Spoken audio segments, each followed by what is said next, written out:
Hi everyone, Tim Campbell, University of Wisconsin Extension AIS Outreach Specialist. This is one of our Wisconsin AIS Partnership webinars. Jeannie Shearer, the AIS Monitoring Specialist, and Maureen Ferry, the AIS Monitoring Coordinator. We're excited to share the, the photograph guidance for aquatic and wetland invasive species and how we can start moving into using photos to report and verify invasive species. So yeah, I'd just like to hand it over to them, and they've got a good presentation put together for us. And as usual, I'm muting everyone just to prevent any feedback or anything like that, but feel free to shoot any questions either to everyone or to me via the chat, and then I'll be sure to either send those to Maureen and Jeannie or verbalize those at the end of the presentation. And I guess throughout the presentation, if you have questions, put them in the chat or just save them to the end when it's a lot easier to just open things up for discussion. So with that, I'll hand it over to Jeannie and Maureen. Thanks, Tim. I'm going to start off and then hand it over to Jeannie. So I'm just going to give you guys a little bit of background about how we came about to do this photo documentation for verification. Just some background, like we've got a lot of people that are collecting aquatic invasive species data out in the field. We've got several different volunteer programs, the Citizen Lake Monitoring Network program, the Water Action Volunteers, and also the River Alliance of Wisconsin, as well as our staff. We have staff within the lake, stream, and wetland programs that collect AIS data and enter it into SWIMS, and they collect new records of aquatic invasive species. So we've got data coming from a lot of different ends, but we also need to get that data verified when we find new species. All these staff enter their data into SWIMS, the Surface Water Integrated Monitoring System. It's the DNR database for all our water quality data. And we also ask that you report new aquatic invasive species to the local DNR. And we have a website that kind of outlines that, like how you go about, who you need to report when you find a new invasive species. This is through our invasive website. If you just go to the DNR website and type in invasives, it's one of the first links that pops up. It's report, and then it lists our local biologist at the bottom of the screen there for who you would report when you find a new invasive species too. So they enter their data into the SWIMS, and then when they find something new, they let the local biologist know. So the SWIMS entry has been hugely successful, where everybody's been entering the data in the SWIMS, and we've been generating reports from that. But we're having challenges with the local reporting and the verification, because it can be a challenge to get a specimen to the local biologist and to get that feedback right away. So we decided to move towards photos. We've had some citizens and some staff submitting photos the last couple of years, and it seems like it's really efficient. We've got lots of digital ways where you can collect the photos and share the photos. So we thought we would try this out to make it easier for volunteer reporting, where they can both enter it into SWIMS and then also just send us a photo, and we can get it to the local biologist too. So we still must submit photos for the prohibited or the high-profile species. So any prohibited species, you always have to still submit a specimen to the local DNR, but you can also do both. You can do both the photo and the specimen. And then also for high-profile species, the local DNR still needs them. So that's things like Eurasian water milfoils, zebra mussels, phragmites in parts of the state. We did pilot this with our DNR staff and then snapshot volunteers last year to see how are people at taking photos by following our guidance, and it was a big success. Like we had some questionable photos, but for the most part, like you could tell what the species is. We were able to pass it on to the local biologist, and they agreed that it would work for the verification. So we want to start integrating it with all of our programs. So this is our first webinar to let our partners know that we're doing this, but we will also work with our DNR staff to make sure this is integrated into what we do, and then also the Citizen Lake Monitoring, the Water Action Volunteers, and then the River Alliance of.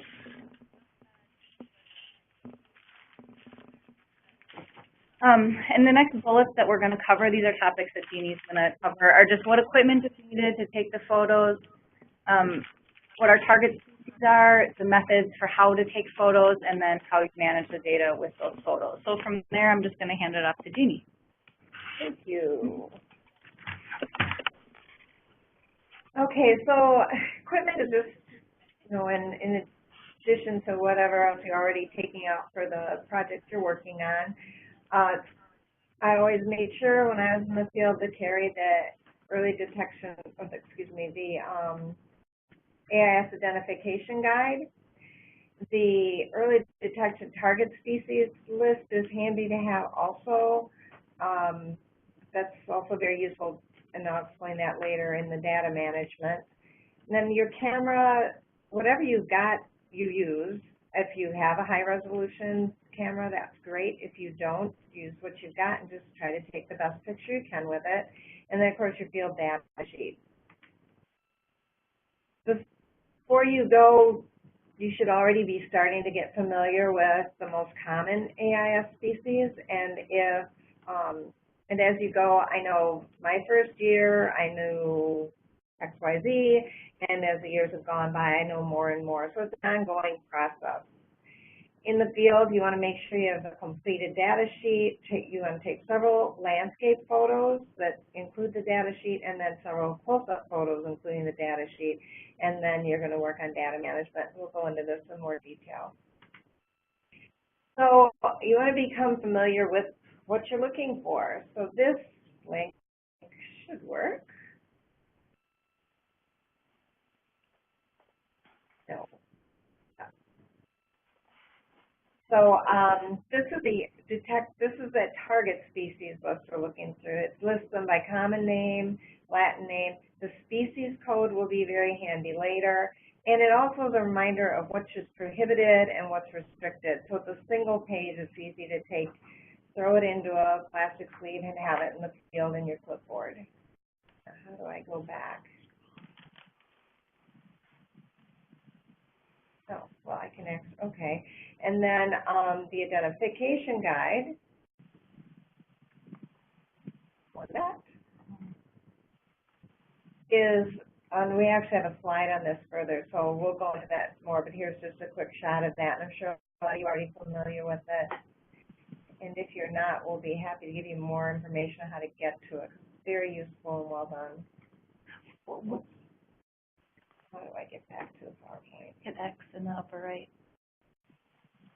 Close the document.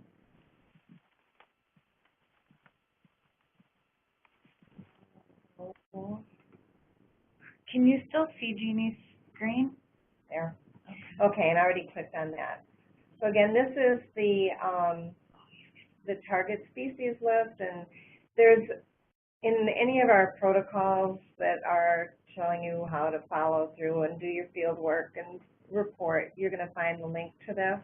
It's also in the SWIMS digital library, so any of the documents that you're looking for, if you go to the Find Data tab in SWIMS, to the SWIMS digital library, you can actually look it up by the name or by the author, and Maureen has authored many of these, so you could even just put in her name in the search and you'll find it that way. This is the page I scrolled down to earlier, and there are several different resources here, and these will be available when we have this saved to where you can review it later. So the identification guide, this is really handy. We've got a code, everything's coded to make it easier to find things. So around each one of the pictures, you'll see a colored border. Red is for prohibited, orange is for restricted, and if it has a yellow border, that means it's listed, so it's restricted in some counties and prohibited in others. The species code that I pointed out on the target species list is right here after the name of each one. The yellow highlighting is to help you find key features that you want to focus on. But there's a lot of information in here that can help you, but these highlighted areas really point the way to get started. And then the maps are provided under distribution and notes. So if it's not here, it's just simply going to say not reported in Wisconsin. If it is, there's a distribution map after each of the identification information. So when you're taking photos, some of the problems you can run into are, or that we see once we get it, are the out of focus, maybe the lighting's bad or the placement's bad and you just can't tell what your subject is or see it. Incomplete or missing data sheets are definitely a problem. Incomplete is the one that I've seen the most problem with. I'll mention that again a little later. And a good tip is to take multiple photos to make sure that you have at least one that really gets your message across, where you have good focus, you're not blinded by too much light on the data sheet, messing everything up, and you're not so backlit that you can't see the foreground. So the data sheet this is just the one we use for the lakes monitoring. Depending on what projects you're on, your data sheet maybe looks quite a bit different, but there's some things that are key to all of them. One of them is your location name, which, oops, sorry about that, which is always up towards the top. If you're doing a lake, you're going to have the WBIC, or the Water Body Identification Code. If you're doing a stream, you might have a station name, and you can also include the station, or excuse me, you would have the location name would be your monitoring point, and then the station ID instead of the WBIC. Put in your county. Just the other day, I had to look up Sand Lake, and there actually were 2 of them in the county. That was a case where if I didn't have the WBIC, I would have had problems trying to figure out where that picture came from. The date is important because we might need to refer to that later. And the collectors is especially important because we might need to get back to you later if we're only have the photo and we don't have other information when we're trying to determine what's going on. Let's see. And then the line where you actually are recording where you were and what species you find needs to be filled out. So if you have a picture of purple loosestrife in the data sheet, and maybe it's got the upper part filled out, you need to actually say it's purple loosestrife, because maybe there's something else in that picture that just happened to be there. It's purple loosestrife and yellow iris. We need to know which one you're taking a photo of to clarify. So your tips here are you want to include your data sheet in the photo. You want to position yourself to reduce the backlighting, which is really challenging in the field, and we understand that. You want to take several photos of the location, including the landmarks such as signs, beaches, and landings, but you do not want to take photos highlighting private property.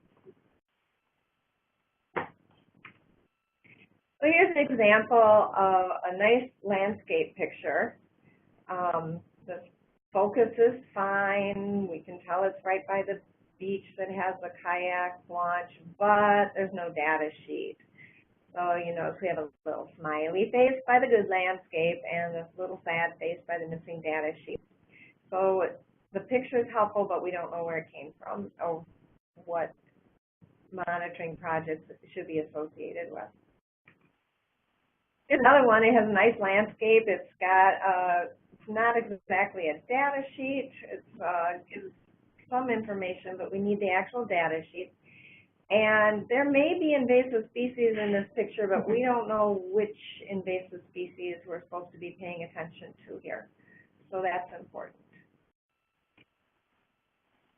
For the close-up photos, you want to include the data sheet too. And in that case, you can either put the clam or whatever, something little, you can put it right on the data sheet. If you've got something larger, you want to have them side by side. You want to take several photos of the characteristics, and if you're not sure which characteristics, go back to that guide and check out those yellow highlights and try to get those particular features focused on. So for example, if you're doing Phragmites, we need to see that that stem is ridged and not smooth and covered with little dot fungus. So you would want to get that. We don't need to necessarily see the whole plant for those particular features in your close-up. We just need those really important features. So you could put your data sheet right next to the plant and the stems and then focus in on trying to get that sheet and those stems with those ridges and no dot fungus clear. So here's an example with an Asian clam. The data sheet is easy to read. The clam is really nicely in focus. Those are definitely nice high ridges and not the more gentle, less distinct ridges you might see in a fingernail clam. And we can see where they found it. I'm sure the sheet has the species name there too. It's just that the box happens to cover it up. So, but this is really a nicely done one. Here's an example of one that's on a table. So they must have actually done this at lunch or back in the office. Everything's in focus. The data sheet is pretty well completed. This is an example of a snapshot day one where you would put the coordinates, and it doesn't happen to have a spot for the station ID, but that would have also been really helpful. So, and the end time's not there. You know, as long as we know the date and the time you got started, and that end time is on the completed sheet of field data entry, then that's most important for that particular piece. Here, the data sheet and the plant are not quite in focus. We can see it's Beckman. We can't see for sure that Wybick, but we do see the county, so we've probably figured out, but you're making me work really hard here. I don't know what date the people were out, so that is also a problem. The start time is always helpful. And of course, we can't see the line that shows where specifically in the lake it was found with the lat long, because this one would have been done during an AIS survey, and it might have been a meander find, or it might have been one of the picked target sites when we do those surveys. And there's no way to know that quite because we don't have all the information. Purple loosestrife, fortunately, is flashy enough. We can tell it's purple loosestrife. So then the data management, that's what you do once you get back to your desk, whether it's the office or you're with your volunteers and you're working together at somebody's house. You want to name your photo, and it's really helpful if you name the photo in this consistent manner. It makes it a lot faster for us because then once we get it and do the verification, we're going to upload these photos into SWIMS so that they're connected to the other information that we put into SWIMS. You can't put them directly with your field work event. So the species code, that's those little 2 to 3 letter codes that I was referring to from the target data sheet, and that also follow the name of the species on the longer ID guide. Then you want to say which county you're in, the date using the year, month, date format, the water body name, then the station ID or the Wybick. And if you don't know either of those, but you did collect the latitude, longitude, then use those, and then put your collector name. So then we have an example just below that for a zebra mussel find on Lake Delton that was made on 2016, except Lake Delton is in Sauk County, so that's not quite right, but we would fix that if we found that problem. And then you would send it to our brand spanking new mailbox that Maureen and I can check all the time. It shows right up in our Outlook accounts. It's DNR invasive photos at wisconsin.gov. So this, you can send us photos anytime you want, and it's kind of nice this way because then we also end up with your email address so we can get back to you quickly for more questions. And then if you're doing it, it's not an incidental find. You actually, well, even if it is incidental, you go ahead and get your field data entered into SWIMS, and then we'll be able to take steps from there. So those steps include verifying the photos, and we'll let you know then if the ID was correct and ask you to update your SWIMS data entry. So you can put a comment in there that says, yes, this was verified by Amy and Marie or Paul and whomever, into your comments. If it wasn't correct, you can go back into your reporting, go back through your report that you put into SWIMS and just change the yes. Say you found Eurasian water milfoil and it turned out to be northern. Just change your yes to a no, and save, and it will be good that way. It'll be good to go. You can. I would also help if you put into the comment box that this had initially been found and was determined not to be EWM and what it was. It's always really helpful to have that background. Then following verification, then DNR staff, whether it's one of us at central office or someone out in the field office, will go ahead and update our records for the verified finds to the website list and the maps. So once this is all done, the whole process means that, say you found the only blue stripe patch in your county, when you go to look it up on for what invasives are in your county, or you're looking at the Lakes and AIS viewers some of you are familiar with, once all the steps are followed through on our end, you should be able to see it pop up on the map.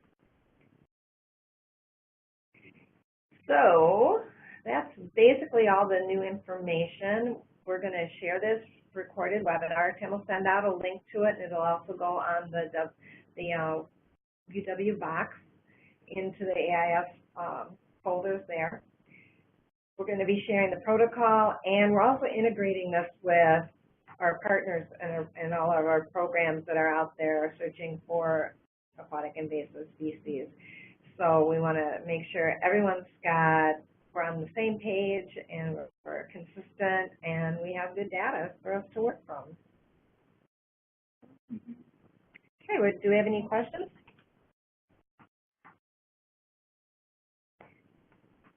So if anyone has any questions, feel free to unmute yourself or send something over the chat, and I can relay it to Jeannie and Maureen. A couple of things I'd just like to recap in case you haven't been checking out the chat.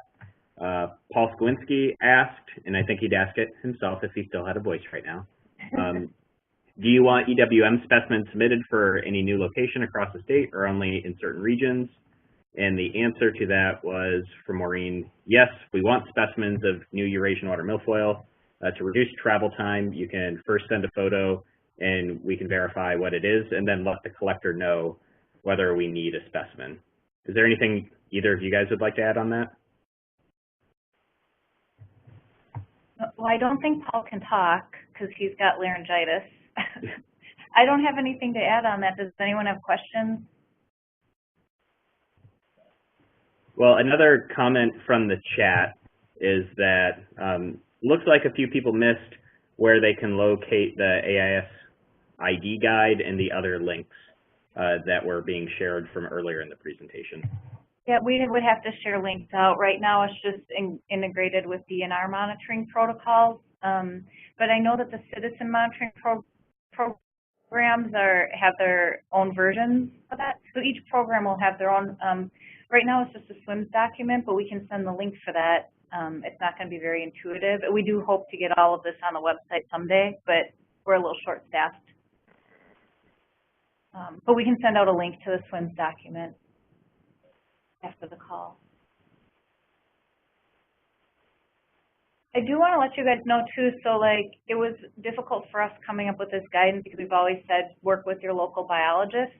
So now we're giving you two contacts. One is this email address, but we do want you to work with the local biologist too.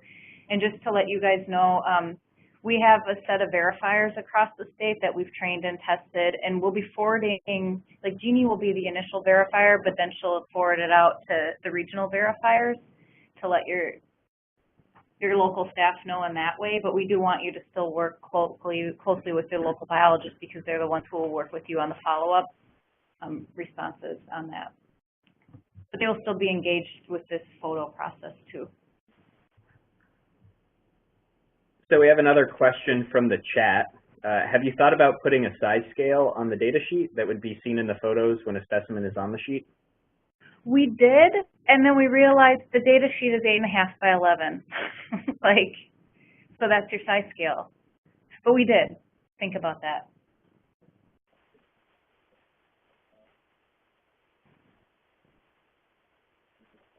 Hi, Maureen. This is Amanda Perza.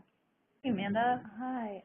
I know I've asked you before clarification for some of the county coordinators. There's in the past been some different instructions on when to submit a voucher, and whether we should be submitting a voucher if it's new in a specific location, or if the item's already known on the water body but in a different location, if we still need a voucher. I just wasn't sure if you went through kind of clarifications of when vouchers are needed, especially on larger systems like rivers, if we were going based off of if it's new in the county, or if there was a certain range of new findings compared to where it was already known. Sure. So if it's new to a lake, we want a specimen. We don't need vouchers anymore. The herbarium, we only want the actual vouchers or specimens. We're not asking staff or non-DNR to prepare vouchers. We'll handle that.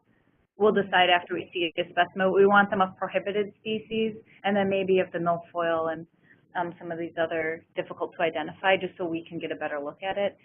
So if it's new to a lake, or new to a new location in a river, and like what that means is a little bit more challenging because, well, during a snapshot event, if something's never been documented before, we would like a specimen and a photo. We only need specimens of the prohibited or these difficult to identify species. But if it's like a really far distance upstream, that would be like a new location for that species. Does that kind of help? We don't have good guidance on like how far of a distance within streams we want specimens.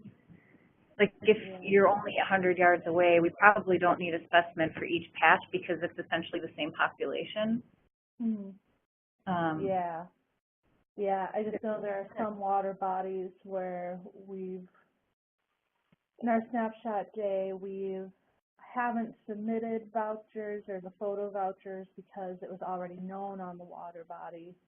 But then later on, we're asked if we had vouchers because it hadn't been found in that specific spot. So I just want to make sure that we're giving consistent guidance on when we actually want to submit a photo.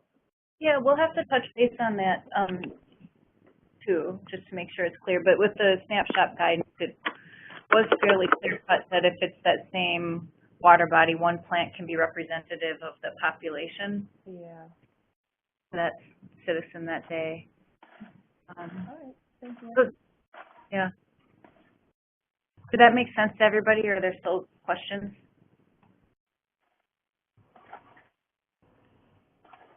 Well, there is. Sorry, go ahead. Oh, well, I just want to say, like, we will work to develop clear guidance for how we would handle these species on rivers, just because it's not. Because our data on rivers is very different than our data in lakes. In lakes, we don't document every population of Eurasian water milfoil, but on streams, we've historically always documented every population of purple loosestrife, and I'm not sure why the difference, because there's no difference in the permitting. Tracking. So that's a discussion we need to have internally, like which we should pick one way and stick with it, because then it will make it more clear for you all. So another question from the chat. Can wetland and riparian invasives be submitted too? What about plants growing in a terrestrial setting that can also grow in wetland or riparian settings?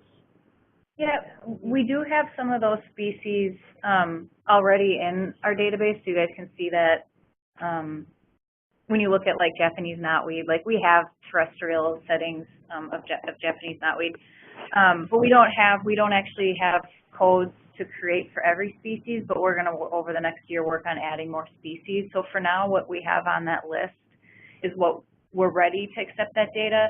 But I mean, we do have other data that includes some terrestrial species like in our records. We just don't have them formally where we put a dot on a map or add them to our species list. But when we do have more terrestrial species and like the faculty of upland species, we are sharing that data with the terrestrial ends of folks to be able to pull that.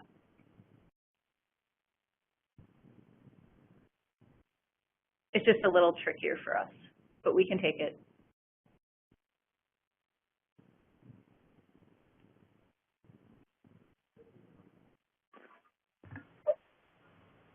So there's nothing else coming in via the chat. Does anyone else have any other questions coming in over the audio?